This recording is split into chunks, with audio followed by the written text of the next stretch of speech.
Welcome to the show. Mezo Reza Tulu. শ্রোতা বন্ধুগণ, আসসালামু আলাইকুম।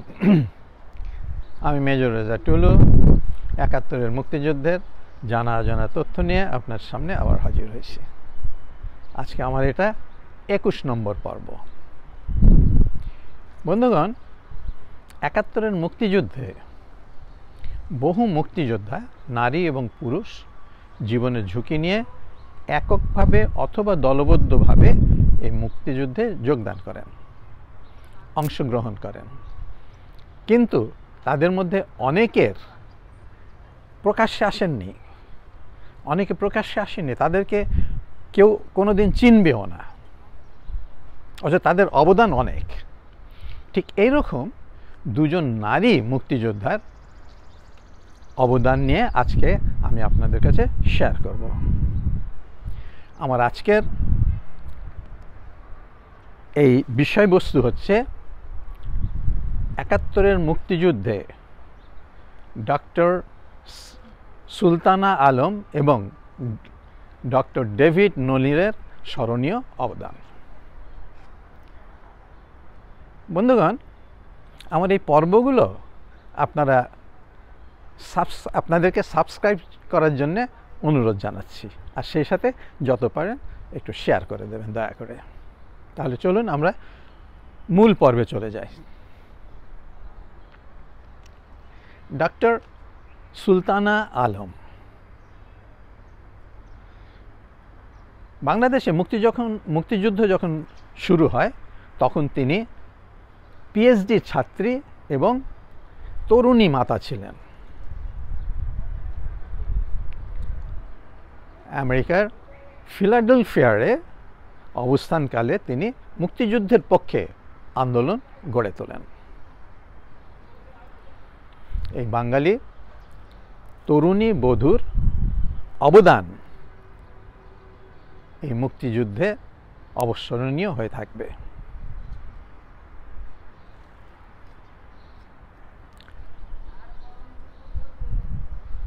মুক্তিযুদ্ধ চলাকালীন আমেরিকান নিক্সন সরকার তিনি কংগ্রেসের আইন ভঙ্গ করে বেআইনিভাবে গোপনে আমেরিকা থেকে পাকিস্তানে অস্ত্র পাঠাতে থাকেন। এর সত্যতা যাচাইয়ের পর সুলতানা আলম চেষ্টা করতে থাকেন কিভাবে এই অস্ত্র পাঠানো বন্ধ করা যায়, কারণ এই অস্ত্রগুলোই, এই বেআইনিভাবে পাঠানো অস্ত্র বাংলাদেশে নিরীহ জনগণের উপর ব্যবহার করা হচ্ছে এবং তাদেরকে হত্যা করা হচ্ছে। তিনি এবং তার কিছু সহযোগী বহু চেষ্টা চরিত্র করে যখন খুব একটা সুবিধা করতে পারেননি, তখন সুলতানা আলম ফিলাডেলফিয়ারের যে খালাসিদের যে নেতা, আফ্রিকান আমেরিকান রিচার্ড এক্সকিউরের সঙ্গে দেখা করেন এবং বিস্তারিত জানান। এটা শোনার পর রিচার্ড এক্সকিউর তাদেরকে নিয়ে চলে যান ফ্লোরিডার মায়ামিতে। সেখানে খালাসিদের বাৎসরিক সম্মেলনে তারা যে উপস্থিত হন। এই সম্মেলনে বাঙালি তরুণী সুলতানা আলমকে মাত্র ৩ মিনিট সময় দেওয়া হয় তার বক্তব্য রাখার জন্য।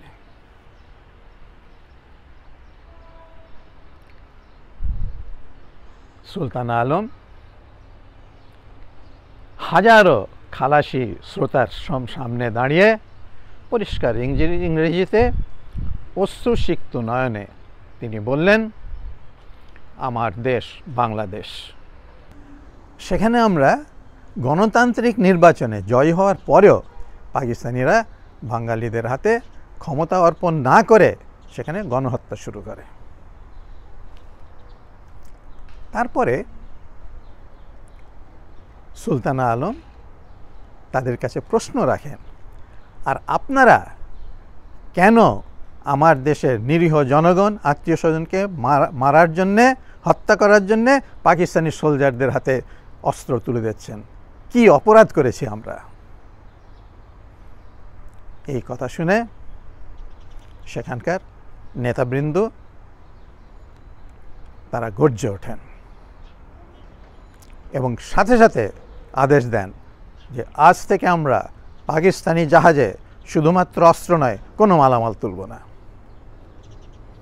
এবং এর পরিপ্রেক্ষিতে তারা পাকিস্তানি জাহাজে অস্ত্র তুলে দিতে অপারগতা স্বীকার করে এবং এই কারণে, এই প্রেক্ষাপটে আমেরিকা থেকে পাকিস্তানে অস্ত্র পাঠানো বন্ধ হয়ে যায়।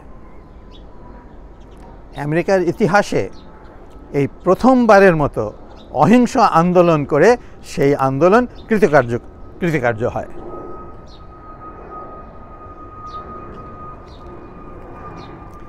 ডক্টর ডেভিড নলিন বাংলাদেশে যুদ্ধ থাকবে, প্রিয় প্লেনটা, বাংলাদেশে স্বাধীনতার যুদ্ধ যখন শুরু হয় তার বেশ কয়েক বছর আগে থেকে ডক্টর ডেভিড নলিন বাংলাদেশে অবস্থান করছিলেন। তিনি এখানে কলেরার উপরে গবেষণা করতেন। এই গবেষণা করতে যে মিস্টার ডক্টর কাশের সঙ্গে একসাথে মিলে তিনি প্রথমবারের মতো মুখে স্যালাইন খাওয়ার পদ্ধতি আবিষ্কার করেন এবং বিশ্বে খ্যাতি অর্জন করেন। এই আবিষ্কারের ফলে 1971 সালে ভারতের শরণার্থীদের শিবিরে অনেক শরণার্থী এই স্যালাইন খেয়ে তাদের প্রাণ বাঁচায়। এই গবেষণার কাজে ডক্টর ডেভিড নলিনকে বাংলাদেশের নানা জায়গায় যেতে হতো এবং সেখান থেকে তিনি বাংলাদেশকে ভালোবাসতে শুরু করেন। এরই পরিপ্রেক্ষিতে 71-এ যখন পাকিস্তান বর্বর বাহিনী গণহত্যা শুরু করলো, তখন তিনি আমেরিকায় বিরাট আন্দোলন শুরু করেন। বিশেষ করে নিক্সন এবং কিসিঞ্জারের পাকিস্তান নীতির বিরুদ্ধে তিনি আন্দোলন গড়ে তোলেন এবং এই আন্দোলন কৃতকার্য হওয়ার জন্যে তিনি ডক্টর গ্রিনের সাথে একসাথে কোফাউন্ডার হয়ে সেখানে ওয়াশিংটনে উনি বাংলাদেশ সেন্টার গড়ে তোলেন। এই সংগঠনের সদস্যরা সরকার, কংগ্রেস এবং সিনেটের ওপর এককভাবে একের পর এক চাপ দিতে থাকে। বন্ধুগণ, বাংলাদেশের মুক্তিযুদ্ধে এই দুই মুক্তিযোদ্ধা নারীর অবদান ইতিহাস হয়ে থাকবে। প্রিয় বন্ধু, শ্রোতা বন্ধুগণ, আমাদের 71-এর মুক্তিযুদ্ধে কারো দয়ায় স্বাধীনতা আসেনি। তখন মুক্তিযুদ্ধে যারা নিজেদের প্রাণের বাজি রেখে অস্ত্র হাতে তুলে নিয়েছিলেন শুধুমাত্র দেশকে ভালোবেসে।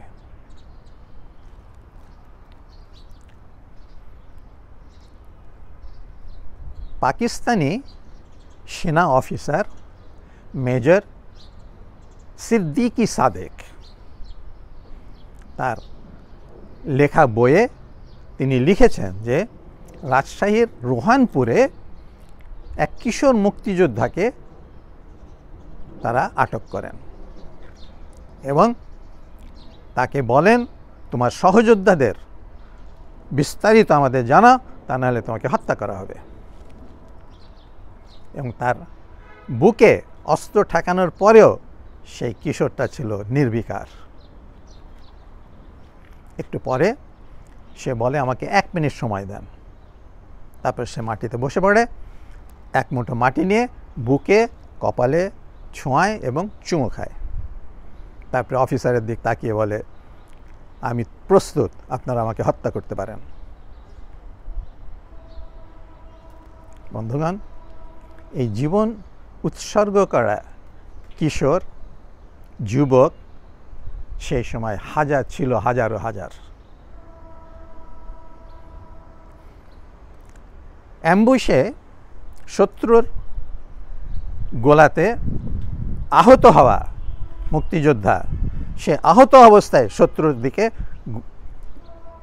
শত্রুর দিকে সে অস্ত্র চালিয়ে গেছে এবং তার সহযোগীদের পালিয়ে যেতে সাহায্য করেছে এবং বলেছে যে আমার একটা জীবনের বদলে যদি বহু জীবন বেঁচে যায় তাহলে সেটাই হবে আমার একমাত্র জয়।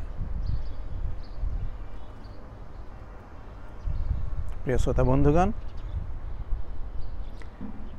এই নারী মুক্তিযোদ্ধার তাদের সক্রিয়ভাবে মুক্তিযুদ্ধে অংশগ্রহণ নিয়ে আমি আমার 3 নম্বর এবং 7 নম্বর পূর্বে বিস্তারিত আপনাদের কাছে শেয়ার করেছি। নারী মুক্তিযোদ্ধাদের বহু তথ্য আপনারা সেখান থেকে পেতে পারেন। তাহলে আজকে আমি আমার এই পর্ব এখানেই শেষ করছি। আগামীতে ইনশাল্লাহ আরও নতুন নতুন তথ্য নিয়ে আপনাদের সামনে হাজির হব। আল্লাহ হাফেজ।